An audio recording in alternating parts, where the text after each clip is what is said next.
నమస్తే. మీరు చూస్తున్నది గోవర్ధన్ ఫామ్. నా పేరు గోవర్ధన్ రెడ్డి.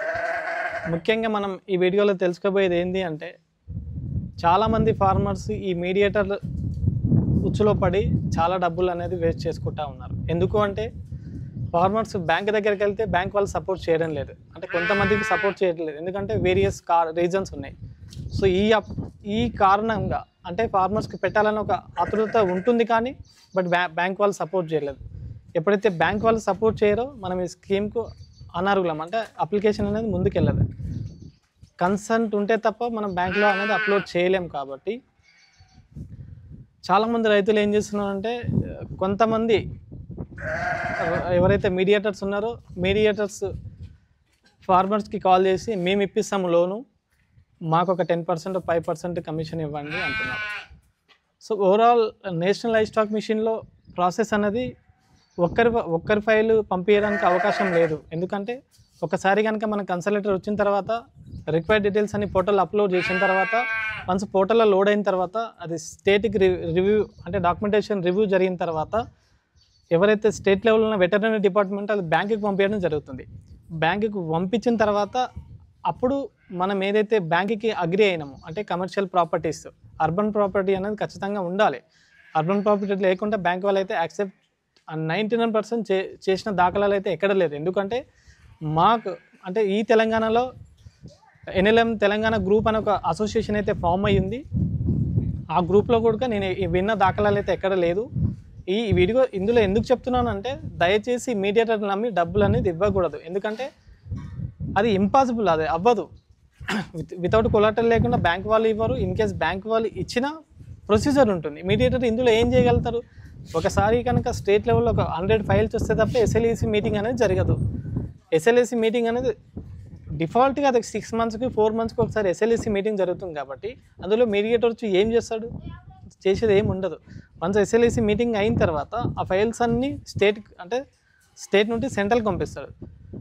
సెంట్రల్లో ఎవరి ప్రమేయం ఉంటుంది? 100 ఫైల్స్ వెళ్ళినప్పుడు నువ్వు ఎవరికి డబ్బులు ఇచ్చి ఆ మీటర్ ఎవరిని కలుస్తాడు? సెంట్రల్లో, స్టేట్ లెవెల్లో స్టేట్ నుండి పోయిన ఫైల్ సెంట్రల్కి వస్తాయి కాబట్టి సెంట్రల్లో ఎవరిని కలుస్తారు వెళ్ళి. సో ఇదంతా ఒక ప్రొసీజర్ ప్రకారం వెళ్తుంది. కాబట్టి ఎవరు మీడియేటర్ ఇన్వాల్వ్మెంట్ అవసరం లేదు. అన్నెసెసరీగా మీ డబ్బులు ఇచ్చి లాస్ అవ్వద్దు. ఎందుకంటే చాలామంది నాకు కాల్ చేస్తూ ఉన్నారు, చేసి అన్నా నేను ఇట్లా మోసపోయాను, నిజంగా మీడియేటర్ వల్ల అవుతుందా అంటే అది ఇంపాసిబుల్ అని నేను నేషనల్ లైవ్ స్టాక్ మిషన్ అనేది ఇంపాసిబుల్ అనే చెప్తాను. ఎందుకంటే at the same time bank వాళ్ళ ఇన్వాల్వ్మెంట్ ఉంది, at the same time veterinary వాళ్ళ ఇన్వాల్వ్మెంట్ ఉంది. కాబట్టి ఈ బ్రోకర్ ఎవరైతే మీడియేటర్స్ ఉన్నారో వాళ్ళ వల్ల ఇంపాసిబుల్. అదేదో జస్ట్ మనమే బ్యాంక్ దగ్గరికి వెళ్ళి బ్యాంక్ వాళ్ళని కన్వే చేసి, మన షూట్ లేకపోయినా సరే మన రిలేషన్లో షూట్ అయినా పర్వాలేదు. ఎందుకంటే నేను నా రిలేషన్లో షూటే పెట్టి కొలాటరల్ ఇవ్వడం జరిగింది. ఇప్పటికీ నాకు సెకండ్ సబ్సిడీగా కంప్లీట్ రావడం జరిగింది. అంటే గత 3 years నుండి నేను పడుతున్న స్ట్రగుల్ NLM స్కీమ్లో ఎక్కడ ఏం జరుగుతుందని క్లియర్గా నాకు తెలుసు. కాబట్టి నా పర్సనల్ ఎక్స్పీరియన్స్ చెప్తా ఉన్నాను. దయచేసి రైతులు మీడియేటర్లు డబ్బులు ఇచ్చి మోసపోకండి. మీ వల్ల అయితే బ్యాంక్ వెళ్ళి కన్వే చేయండి, మేనేజర్ కన్వే చేసి మీకున్న ప్రాపర్టీ మీరు ఎక్కడైతే షెడ్ పెడతారో అవి చూపించండి. తను సాటిస్ఫై అయితే ఇస్తాడు, సాటిస్ఫై కాకపోతే వదిలేసేయండి.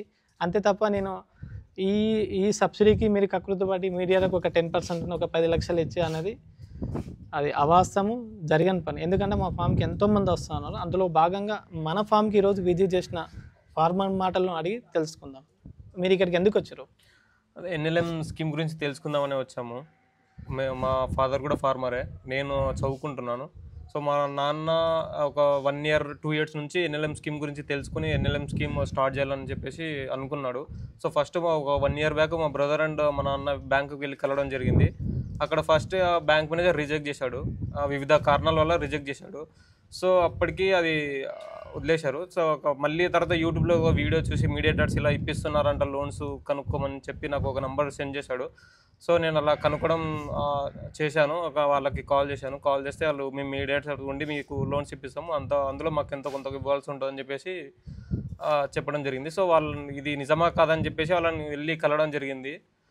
సో అది ఎంతవరకు కరెక్ట్ అనేది నాకు కూడా తెలియదు. సో నిజాలు తెలుసుకోవడానికి మేము ఇక్కడికి వచ్చాము. ఇప్పటివరకు ఎవరైతే మీరు అప్రోచ్ అయిన మీడియేటర్ ఉన్నారో తను ఇప్పటివరకు ఏమైనా అప్లికేషన్ ప్రాసెస్ చేశాడా? ఎవరికైనా ఒక్కరికైనా చేశామని చెప్తున్నారు. సో చేశారా లేదనేది మాకు ఎంత నిజంగా తెలియదు. ఓకే. సో తను ఏమంటున్నాడు అంటే తను చేశామని చెప్తున్నాడు తప్ప ఇప్పటివరకు మన తెలంగాణలో దరిదాపుగా ఒక 25 అప్లికేషన్లు మాత్రమే సెకండ్ సబ్సిడీ అయితే రావడం జరిగింది. అందులో నేను ఒకని కాబట్టి ఇది అవాస్తవము. ఏ మీడియేటర్ వల్ల అవ్వని పని. ఎందుకంటే మనం చేసుకోవచ్చు ఈజీగా. మీకు కావాల్సి కనుక నేను మా యూట్యూబ్ ఛానల్లో ప్రతిదీ క్లియర్గా వీడియోలు అయితే అప్లోడ్ చేసిన, మా వీడియోలు ఫాలో అవ్వండి. మీకు ఎవరికైనా మోర్ ఇన్ఫర్మేషన్ కావాలంటే నేను సాటర్డే సండే మా ఫామ్లో అవైలబుల్ ఉంటాను. మీకు ఖచ్చితమైన ఇన్ఫర్మేషన్ ఏదైతే నేను షేర్ చేయడానికి రెడీగా ఉన్నాను. దయచేసి ఏ బ్రోకర్ వల్ల ఈ కేవలం NLM national livestock mission అనే స్కీమ్ అనేది మీడియేటర్ వల్ల అవ్వదు. మనం ఈజీగా చేసుకోవచ్చు. ఆ వెసులుబాటు ఉంది. గవర్నమెంట్ ఆ వెసులుబాటు మనకి ఇచ్చింది. ఒక ఛాలెంజ్ ఎక్కడ ఉంది అంటే కొలాటరల్ దగ్గర ఛాలెంజ్ ఉందని వాస్తవం అందరికీ తెలుసు. మీ దగ్గర కొలాటరల్ కనుక రెడీగా ఉంటే బ్యాంక్ వాళ్ళకి లోన్ ఇవ్వడానికి రెడీగా ఉంటారు తప్ప అన్నెసెసరీగా నేను చేపిస్తాను, నాకు 5 ఎకరాల ల్యాండ్ ఉంటే చాలు అంటే సరిపోతుందంటే ఇంతవరకు ఎక్కడ కూడా నేను వినలేదు. మీడియేటర్ల వల్ల ఇది ఇగో ఇక్కడ సక్సెస్ అయింది, ఇగో వీళ్ళు పలానా వ్యక్తికి ఇప్పించడం అనేది నేను ఎక్కడ వినలేదు. కాబట్టి ఈ నేషనల్ లైవ్ స్టాక్ మిషన్ అనేది అవ్వడం ఇంపాసిబుల్ కాబట్టి దయచేసి ఫార్మర్స్ మీడియేటర్లు నమ్మి డబ్బులు ఇవ్వకండి. సో మీ Govardhan Reddy software cum weekend farmer మరిన్ని వీడియోస్తో మీ ముందుకు వస్తాను.